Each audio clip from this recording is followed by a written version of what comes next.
Senhoras e senhores, nesse vídeo eu vou explicar para vocês os conceitos fundamentais de psicologia financeira que você precisa dominar para que você tenha uma boa relação com seu dinheiro, faça uma boa gestão das suas finanças. Esses conceitos, eles são um alicerce nas finanças comportamentais.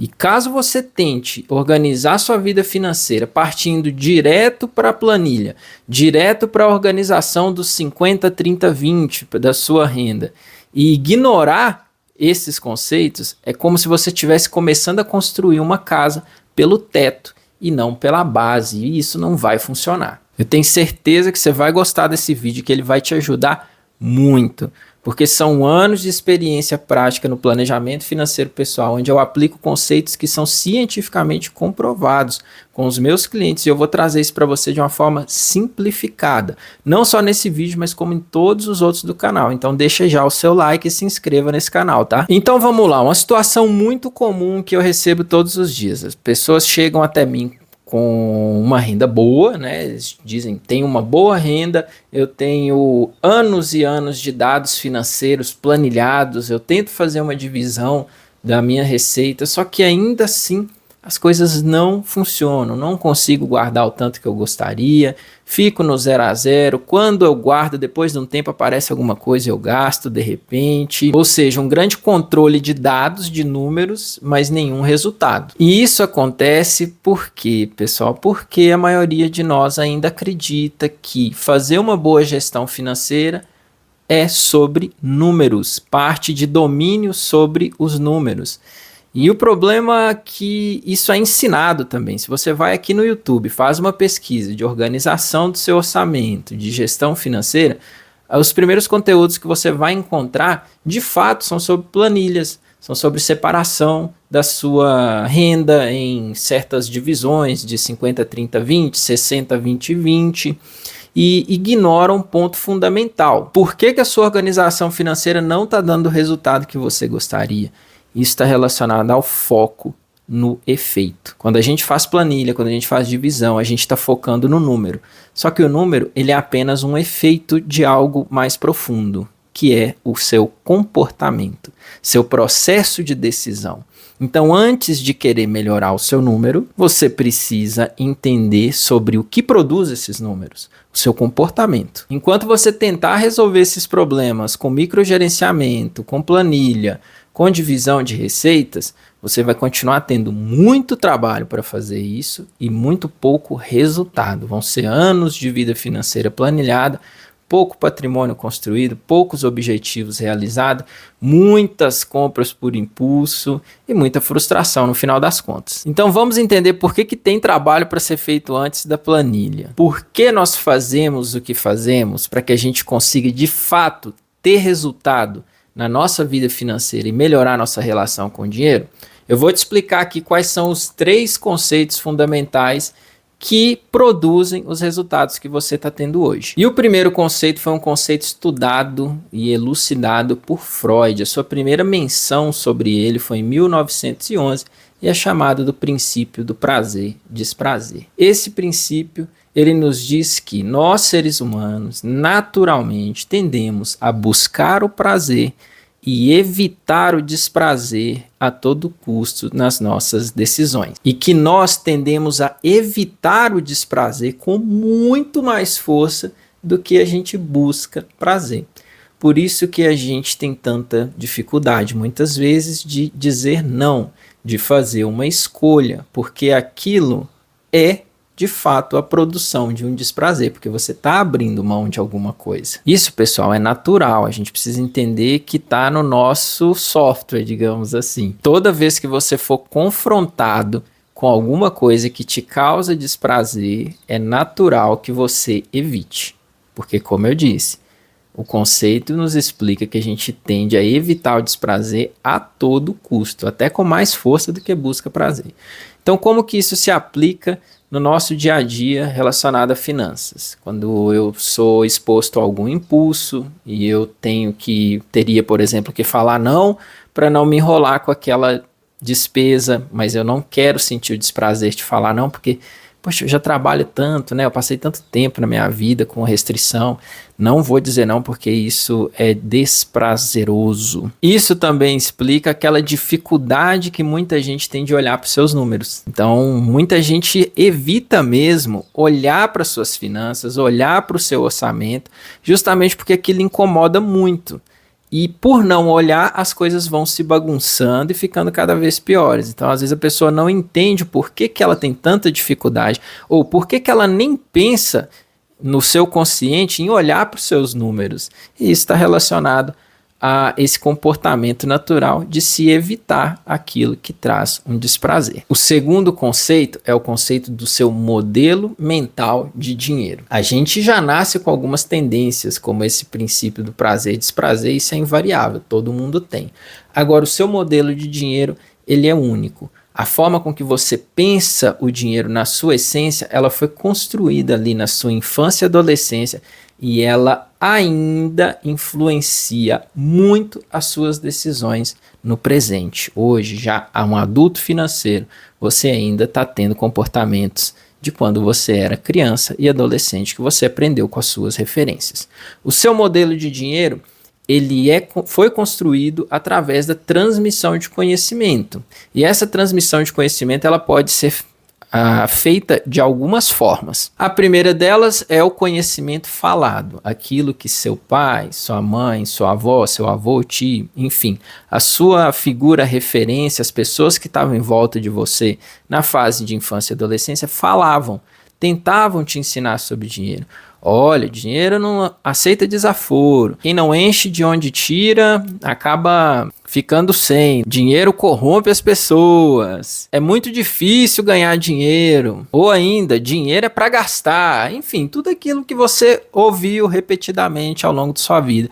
Uma forma de transmissão de conhecimento que influencia na construção do seu modelo atual. A outra forma é do aprendizado social implícito, que é aquele aprendizado que as pessoas até não falaram diretamente sobre isso, mas elas se comportaram de uma forma que demonstrava uma ideia.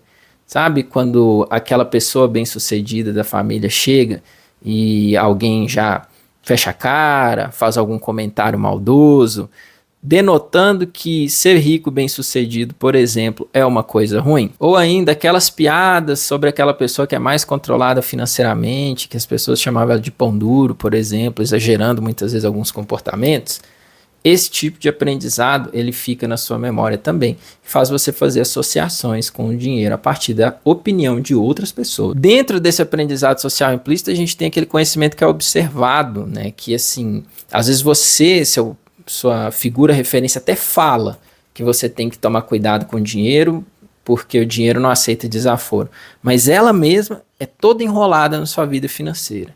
Ela sempre estava fazendo as coisas por impulso, enfim, o que ela fazia era diferente do que ela falava e você aprende, nós aprendemos muito pelo que a gente vê e não só pelo que as outras pessoas falam. Então essa é uma outra forma de aprendizado e montagem do seu modelo. E por fim, um tópico que é super interessante, que eu comento em um vídeo mais detalhado, que vai estar aparecendo o card aqui para você, é a psicogenealogia, onde talvez você nem conviveu com a pessoa ou as pessoas que tinham certo comportamento, mas elas existiram na sua família, elas passaram por eventos marcantes ou tinham crenças muito fortes, que mesmo que você não tenha convivido com elas, isso pode ser transmitido através da genética. Esse conceito foi muito bem elucidado nesse artigo da Nature que eu comento em outro vídeo, então se você se interessa pelo assunto, dá uma olhada. Tá. Todos esses comportamentos juntos, eles contribuíram para a formação do seu modelo de dinheiro. E o seu modelo de dinheiro, ele influencia em como você age e pensa hoje. Então, não necessariamente isso é você. As coisas que você faz foram pensadas por você. Muitas vezes elas foram pensadas por outras pessoas, em outros conceitos que já não tem nada a ver com a realidade que você vive hoje. Isso faz com que muitas vezes você saiba o que é certo e ainda assim faz algo prejudicial para você. E isso faz com que você se comporte de uma forma que fazia sentido quando você não tinha dinheiro. E hoje que você tem uma boa renda, você continua se comportando como na época que você não tinha. E aí você acaba tomando decisões ruins e voltando para aquele estado natural de escassez de dinheiro e de preocupação. O terceiro conceito são as formas de pensar. Teve um psicólogo muito fera, ganhou o Prêmio Nobel de Economia lá em 2002, o nome dele é Daniel Kahneman, e no seu trabalho ele descreveu, ele mostrou as formas de pensamento, como o nosso cérebro funciona. Ele dividiu isso em duas formas de pensar, uma rápida e uma devagar. A forma rápida é uma forma que a gente usa a maior parte do tempo para responder rápido às coisas que acontecem na nossa vida. Só que para ser rápida, ela precisa ser bem superficial no seu processo de decisão. Não dá para avaliar muito bem a situação. O que é avaliado então? São avaliados o seu modelo de dinheiro, os seus aprendizados lá do passado, os seus instintos, para que você consiga responder de forma rápida, objetiva. Só que muitas vezes você acaba não tomando a melhor decisão porque você está enviesado com conceitos que são ruins. Já a forma devagar de pensar é uma forma mais racional. Ela não se baseia nas experiências passadas, nem nas emoções e nem nos seus instintos. Ela realmente é aquele momento onde o seu cérebro senta a bunda na cadeira e vai analisar a situação de uma forma mais abrangente possível e racional. Acontece que a nossa capacidade de ficar nesse estado da mente, ela é limitada, porque isso cansa, consome muita energia. Então, a maior parte do seu tempo, você está no modo automático de pensar, principalmente naquelas coisas que você faz de forma repetida, como, por exemplo, gastar dinheiro, né, gente? Todo mundo gasta dinheiro todo dia e mais de uma vez. A gente acaba botando isso no automático. E aí você pensa, coloquei uma coisa no automático, ou seja, o meu processo de decisão ele já está superficial. Ele está sendo influenciado pelo modelo de dinheiro que eu aprendi com pessoas em um contexto que já não tem nada a ver com o meu atual. Pior, com muitos hábitos ruins dessas outras pessoas que eu acabo repetindo porque eu não estou consciente de que isso está acontecendo. E ainda já tem um instinto natural de evitar o desprazer a todo custo, o que me faz ter tendências naturais a tomar decisões imediatistas, que trazem o prazer no curto prazo, mas que podem acabar me atrapalhando no longo. Então, se você vai direto para a sua organização financeira sem entender esses pontos e traçar um plano para que você melhore cada um desses pontos citados, cada um desses conceitos, você vai ficar dando soco em ponta de faca, com planilha, com divisão de receitas e não vai conseguir um resultado. Mas vamos lá então para um passo a passo prático, algumas ferramentas para que você consiga melhorar cada um desses pontos. Sobre o princípio do prazer e desprazer, para você conseguir evoluir nesse ponto, é muito parecido com uma academia. Você vai ficar melhor em fazer escolhas, em dizer não, por exemplo, que é algo que incomoda, né? À medida que você exercita. Eu vou para a academia, eu faço repetições, eu vou ficando forte. A mesma coisa acontece com o princípio do prazer e desprazer. Quanto mais você exercita esse desprazer, encarar o desprazer, melhor nisso você vai ficar com o tempo. Então tem que insistir, tem que repetir, tem que enfrentar. Ai, não quero olhar minhas finanças, não quero olhar para os meus números, mas eu vou olhar, mesmo não querendo. Eu vou insistir naquilo hoje, amanhã, quantos dias for preciso até eu me tornar bom nisso. Já para o seu modelo de dinheiro, identificar e tratar cada um dos pontos. Então você precisa escrever mesmo. Eu faço isso com meus clientes. A gente escreve num caderninho quais são os comportamentos que você aprendeu com as suas figuras de referência, anota e começa a anotar tudo que você também faz, que é igual ou exatamente o oposto que essas pessoas faziam, né? Para você entender se você está repetindo ou se você está repelindo aquela coisa. Como por exemplo, né, muita gente passou muita restrição na vida e hoje quer fazer exatamente o contrário, não quer passar nenhuma restrição.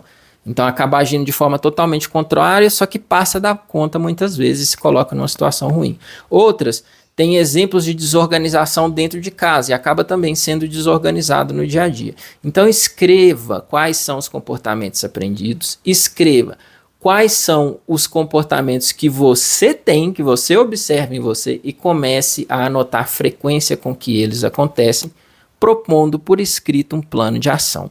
Hoje eu me comportei dessa forma, que era exatamente o que minha mãe fazia, eu me senti dessa forma e eu, a partir de agora, vou me propor a fazer diferente, fazendo A, B e C. Deixe explícito e escreva, porque palavras têm poder, e comece a colocar em prática para você melhorar comportamentos. Já sobre o comportamento automático, como que eu consigo melhorar o meu comportamento? Olha, você precisa buscar formas que vão te ajudar a acessar a forma devagar de pensar, a forma racional de pensar no seu dia a dia. Precisa mudar a rotina. Uma coisa que funciona muito bem para a gestão financeira, especificamente, é você de fato registrar em tempo real. Eu não estou falando para você esperar chegar ao final do mês para você colocar isso numa planilha, tá?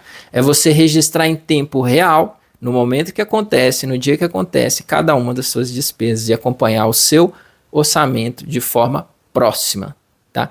Entende que só agora a gente chegou na parte de planilha e de registro de despesas? Sim. E por quê? Não é pelo número, é para melhorar o seu processo de decisão através do uso da sua forma devagar de pensar. Assim você vai conseguir ter mais consciência e parar de gastar no automático. Então, gente, só depois de entender bem esses conceitos e de aplicar um plano de melhoria para cada um deles, é que você vai de fato se preocupar com montar um orçamento, com fazer um controle das suas despesas, tá? E isso você pode conferir aqui nesse outro vídeo que eu vou deixar para você, onde eu ensino, eu mostro passo a passo de como fazer um orçamento eficiente, também com embasamento científico, para que você consiga fazer uma boa gestão financeira. E esse era o assunto de hoje, pessoal. O que que você achou? Já tinha percebido alguma dessas coisas? Conhecia esses conceitos?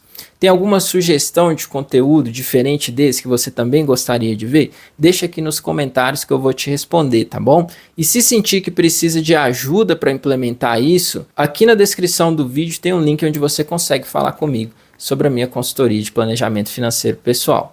Até o próximo vídeo.